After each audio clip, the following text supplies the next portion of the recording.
Deniz büyük gemise içinde itip battı. Vurdu neheng dalgalar kırıp sahile attı. Liman sınır gemiye açmadı kucağını. O da özgeler kimi verdi ona dağını. Liman bilmedi gemi gelip ona sığını.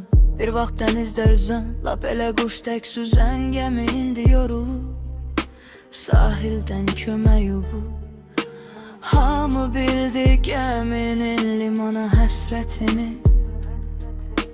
Limansa gözü yolda axtardı özkəsini. Geminin yükü ağır, gemi sahilsiz kaldı. Göyden yağışlar yağır, bulutlar ağlayırdı. Gemimin yükü ağır, gemi sahilsiz kaldı. Göyden yağışlar yağır, bulutlar ağlayırdı. Deniz dalgalanırdı, elə pələnir. Göydən sanki yağış yox, yerə nur səpələnir. Zaman keçdi, geminin yaraları sağaldı. Dənizə açılaraq ümmallara yol aldı. Liman sahildə qaldı, dəniz unutturmuşdu limanın varlığını. Ona qucaq açmayan lazımsız bir əşya tək bir kənara ataraq yerinin darlığını. Denizle pələnirdi, suyu mavidən mavi. Necə də möhtəşəmdi deyə düşündü gəmi. Sular aldı apardı uzaq ənginliklərə. Heç belə üzməmişdi gəmi dərinliklərə. Liman sahildə yalqız uzaqlaşan gəmidən.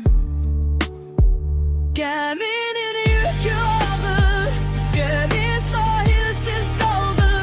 Göyden yağışlar yağır, bulutlar ağlarırdı.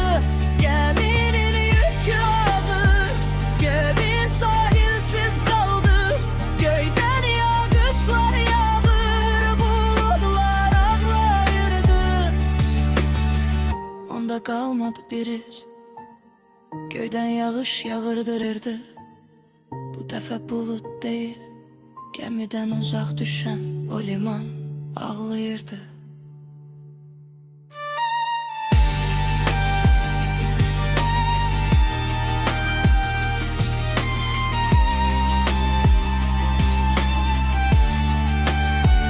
Geminin yükü ağır, gemi sahilsiz kaldı.